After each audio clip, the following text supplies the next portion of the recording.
Haha, Neil stepping up to the plate one more time. Yeah. Maybe he's feeling the pressure. Maybe he's now starting to realize that it's a really, really, really dumb idea to keep propagating the same narratives and message from central planners and control freaks because they're going to be on the wrong side of history. That's a given. That's that's something that's factually known even right now. I know for a fact that central planners, all this shit that's happened today, it will be discussed in the manner properly at some stage in the future where people say, why the hell did you allow this to continue to happen? So Neil, I guess, wants to be on the right side of history at some stage in the future. Headline under CBC News in the politics section: our uncomfortable ride with central bankers who can't take us home again. Neil MacDonald. The great post-Great Recession money printing bonanza was supposed to be temporary. The whole Keynesian model, right? So when consumers aren't spending, and pumping up the economy, keeping the inflation high enough to keep the monetary system going, it's incumbent on central planners and banksters and government officials to make up and compensate for that difference when people just don't have the money to spend. What they're saying, what John Maynard Keynes said is, well, when you can't spend, when the people can't spend, it's time to go in and start printing money and let government spend for you. Right? And his whole, even when he was called out on all the bullshit, what was his final response? We're all dead in the long run anyways, right? What a great economic modeler. Why people want to listen to this bullshit? Well, they want to listen to it because he's like the Easter Bunny or Santa Claus. Mystical, full of shit, not even real, not even closely resembling a proper concept in the real world, but because he can sprinkle magic fairy dust of some sort or bring a big bag of goodies for people, they'll follow him anyways, right? We can all, more or less, put a dollar amount to what we're worth. The value of that money is another question. Money is the ultimate confidence game. $10 is worth $10 because we all agree it is worth $10 and for no other reason. Yep, just like if you wanted to use rose petals instead. If we agreed that one rose petal is worth $10 and everybody agreed to that, you could use rose petals as a medium of exchange or a storage of value. So yes, Neil is absolutely correct that money is all based on everyone's willingness to go along and use proper mathematical and scientific equations to come to an understanding of what your labor, what your intellect, what your value is truly worth. Common sense would seem to dictate that creating unimaginable amounts of new money, the way central banks have been doing since the Great Recession, would erode the value of a dollar or a euro or a yen. The U.S. Federal Reserve alone has printed about $3.8 trillion since 2009. That's enough to buy 38 million $1 million homes. It's a lot of money. Just printing it away, right? Put another way, the American Central Bank has printed more money than the entire Canadian economy generates in 2 full years. Most of it was spent buying U.S. government treasury bonds, basically creating money with one hand of government and handing it over to the other to spend. Like I said, think about if you tried that. Think about if you tried that as a regular person. You know damn well you couldn't do that. It's called counterfeiting. But like I said, with central planners, the mystical concept of deities, of human deities, they can do all these things and escape the real world somehow. And escape real definitions and meanings to the terms and words that we use every day. And terms and meanings mean everything. The fact that I can speak the language I'm speaking and you can understand what I'm saying is because we all understand the genuine meanings and definitions of the words we use. If you didn't understand the genuine meanings and definitions of the words and terms we use, then it'd be like, block, block, block, block, block, block, block, block, block, and you wouldn't have a fucking clue what I'm saying. So the fact that there's no subjectivity when it comes to understanding defined meanings of words. if people just think they can recreate and reinvent meanings of words, well, then, like I said, then you can't even have a properly defined language. Then we might as well just go back to being apes and using sign language and shit, right? But even then, they would find a fucking way to try to misconstrue that. So, no. There's no subjectivity when it comes to understanding defined terms and words that we use every day, economically or socially.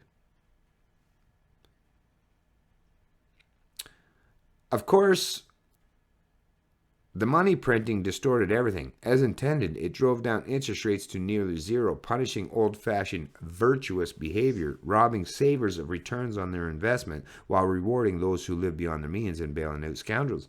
So that's what has really happened. If you think about it, since 2008, what happened? All the bad people were bailed out, right? Or called too big to fail. The business execs, the corporates, the government, the central planners, right?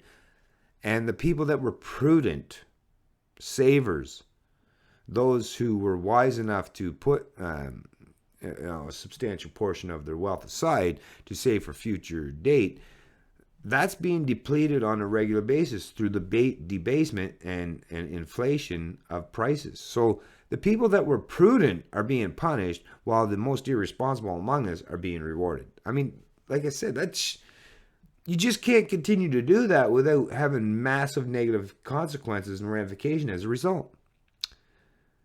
As intended, the creation of that money encouraged even more risky behavior. Stock markets set new records floating on all that cash. People bought homes they probably couldn't afford to a point that has scared the government of Canada. Our central bank has pursued low interest rates too. Some conservative economists warned that the American money creation program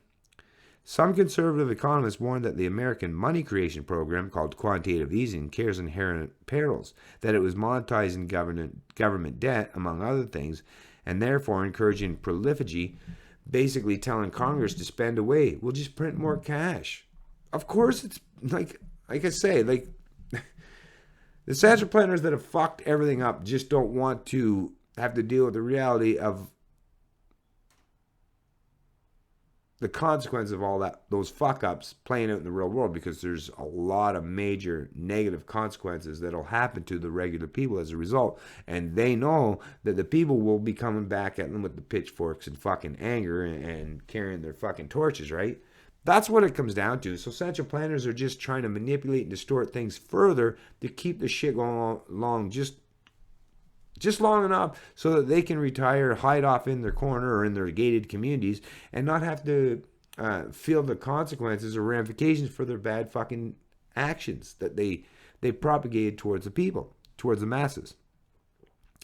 But the center has held. Inflation has not materialized. A dollar is still worth a dollar because we all agree it is. The world's biggest central banks upped the confidence gain, and confidence is still there, at least so far. No, the military, the U.S. military has forced everyone, and the police state has forced everyone, that you either accept it or we will come down on you hardcore. We will beat and batter you if you try to challenge our, system of oppression. That's really what it comes down to. So people haven't necessarily, or the countries of the world, or everyone, other governments have not embraced this bullshit. It's just they realize that, well, the American military has 700, 800, 900 bases around the world, nuclear weapons, the world's reserve currency. They got all the power. So people are like, I'd love to challenge that power, but how can I do it?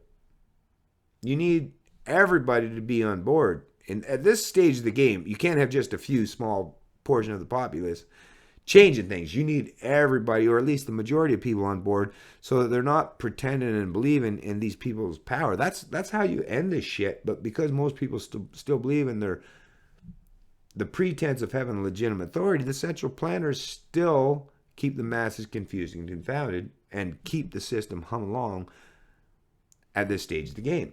And it only happens because the people are unwilling to say, no, if you take even half a penny away from my fucking purchasing power, if I work a whole week and make, let's say, $700-800 a week, but because prices have gone up enough that it reflects an actual decrease in my purchasing power, which is like I said, which is just theft. If people would say, listen, no, I'm not going to fucking deal with fucking theft no more. That's it. If everything I go out to buy is going to cost more because of this, I'm just not going to buy anymore. Or I'm going to buy minimally. I'm no longer going to be the consumer. I'm no longer going to keep this system of oppression, this fractional reserve system humming along and keep inflating the monetary supply falsely just to maintain the central planners' means and methods to control.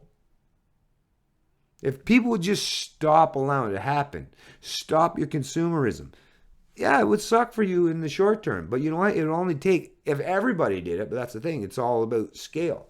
If everybody did it, it wouldn't take very long at all. If all Canadians said, you know what, that's it, we're done.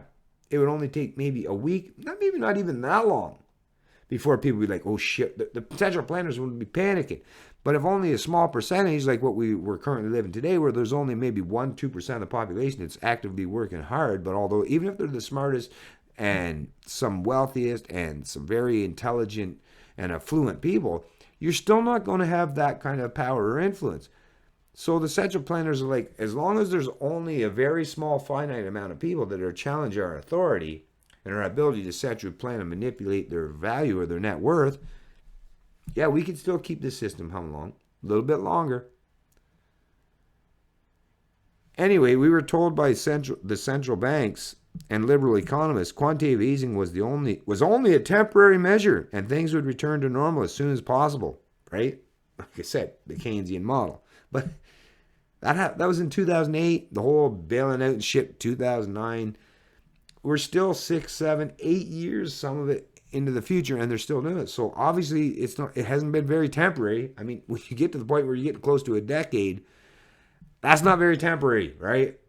It means there's not very many central planners that have learned or understanding the macroeconomic fundamentals. So they're just, well, there's nothing else we can do. So let's just keep repeating, right? If your problem if you can make all your problems look like nails, well, all you need is a hammer, right? The U.S. Federal Reserve put that in writing 2 years ago, issuing a communique titled Policy Normalization Principles and Plans. Basically, the U.S. Central Bank promised it would eventually shrink its balance sheet, reeling in the trillions it had created and nudging interest rates back to roughly 3% or so, still low, but a return to the surreal world of basically free money. The Europeans have actually introduced the concept of negative interest rates, which is mind-bending, where you're paying someone to store your money. You're actually paying a bank. Like you put your bank in there where they're going to use that and lend it out to people and make a profit of it, but you have to pay them for the honor of doing that, of giving them your money to you. It's just so insane. The big question was whether the Fed could manage the unwind, shrinking the money supply and raising interest rates without massive disruptions to the distorted system. And indeed, each time the Fed has signaled it intends to begin normalizing and tapering economic stimulus, the markets have soiled the bed. There's even a term for it, the taper tantrum. So you've heard of this because I've discussed a lot of the videos or articles that Peter Schiff's put out, and he talks about this continually. He understands this whole concept. So each time the Fed has backed off, indicating things are still fragile and more time might be needed. Then, a few weeks ago, former Fed Chairman Ben Bernanke, the person most responsible for all that U.S. money printing, wrote a remarkable article on his blog at the Brookings Institution. In it, Bernanke muses that reeling in all those trillions of dollars might not be such a good idea after all. It's central bankers. In a rather unsettling closing line, he says, maybe this is one of those cases where you can't go home again. What the fuck does that even mean? They create all this shit. They fuck everything up. It's like, damn it. Well, let's just keep living in the dream world, right? Let's just keep living in the bubble. We can't go back home again. Don't click your feet together because Kansas no longer exists. But yes, Kansas will exist. Kansas is still there. But yeah, after living in the delusional world, the real world is going to seem like a very foreign place. But Bernanke don't want to visit that foreign place that he's created. Well, too fucking bad. Actually, if you read carefully what he wrote, Bernanke is admitting he really doesn't know the answer, which is almost even more disturbing, although it shouldn't come as a surprise. Of course it shouldn't. These are just people. They don't have any exceptional powers or capabilities. A lot of people think that they do because they try to promote themselves as having such, but they really don't. They're just really good snake oil salesmen. If you challenge them intellectually and question their narratives, you quickly learn, I've learned long ago that, yeah, they are the furthest thing you could possibly conclude as exceptional. I mean, they're exceptional liars. They're really good liars, and they know how to stick to their narratives. But that's no claim to fame. The Fed is basically a group of near genius level intellects who try to manage the money supply, something so vast and complex and fragile that it's frightening to ponder at any length. Yeah, it can't be done. Even with modern algorithms, because human nature can change on a whim. My opinion can change from now till even 10 minutes from now. Economically, my economic decisions can change dramatically based on the information that I'm presented with or how I feel in the moment. So central planners, there's no way, unless you can tie in, unless you can become the Borg, a full-on collective where you can understand and comprehend the intellectual thought process of every human being 24 hours a day, 7 days a week, 365 days a year, it can't be done. And when you get to that point, then you're not living an actual free economy or a free society. So, like I said, it's just not going to work no matter how many times they try to reinvent the wheel as far as central planning and monetary policy and manipulation goes. Monetary policy is a bit like string theory, which posts the existence of multiple dimensions and universes. You have to assume that your basic assumptions might be wrong. Certainly, the Fed's basic assumptions have been thunderingly wrong in the past. Former Chairman Alan Greenspan's reluctance to regulate Wall Street's ferocious greed was a disastrous mistake. No, the biggest mistake was bailing them out. That's what caused the most moral hazards and the destruction of everything, and why things aren't getting better is it wasn't that you allowed them to be idiots, because idiots are going to exist no matter what. Even if you try to create rules to prevent idiots from being idiots or crooks from being crooks, you're always going to find a way to be crooks or be idiots. The problem is you didn't let them suffer the consequences of their actions of being idiots or control freaks or sociopaths. That's the problem. It's not that certain humans acted out their human behavior, their devious mentality, where they try to create their own Ponzi scheme and propagate it to the masses. The problem was you defended them and bailed them the fuck out. So they have there's not even a pretense anymore of moral hazard or ramification of consequences for bad deeds or bad economic policies or bad business models. That's what it is. It has nothing to do with the fact that there was lower regulations on Wall Street.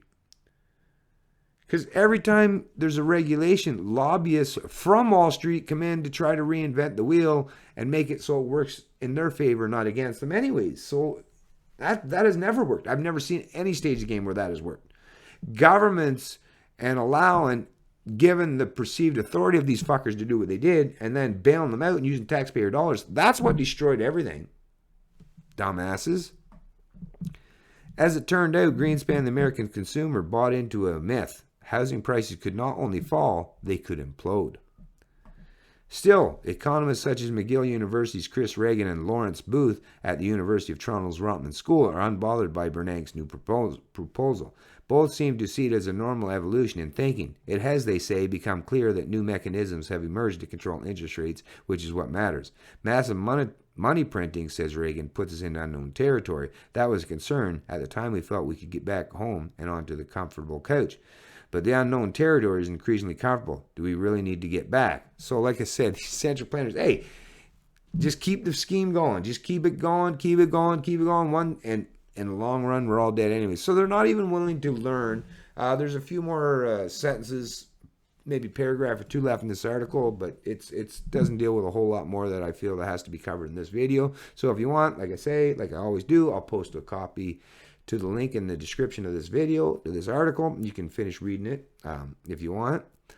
But really what we're talking about is central planners have completely destroyed and manipulated proper market forces and fundamentals, and now they don't even really want to own up to that fact. They just want to like I say, keep reinventing the wheel and finding a way to keep the Ponzi scheme going longer. Without even acknowledging, sitting back and understanding the fact that, no, the only way things are going to fucking work out properly is that people have to start to understand that there are ramifications and consequences for bad acts and bad deeds and bad policy. As long as you give them a free pass, while at the same time pretend that they're going to correct their ways and do things in the proper manner, well, yeah, that's a pipe dream that's never going to come to fruition. It's Canadian Libertarian, and I love liberty.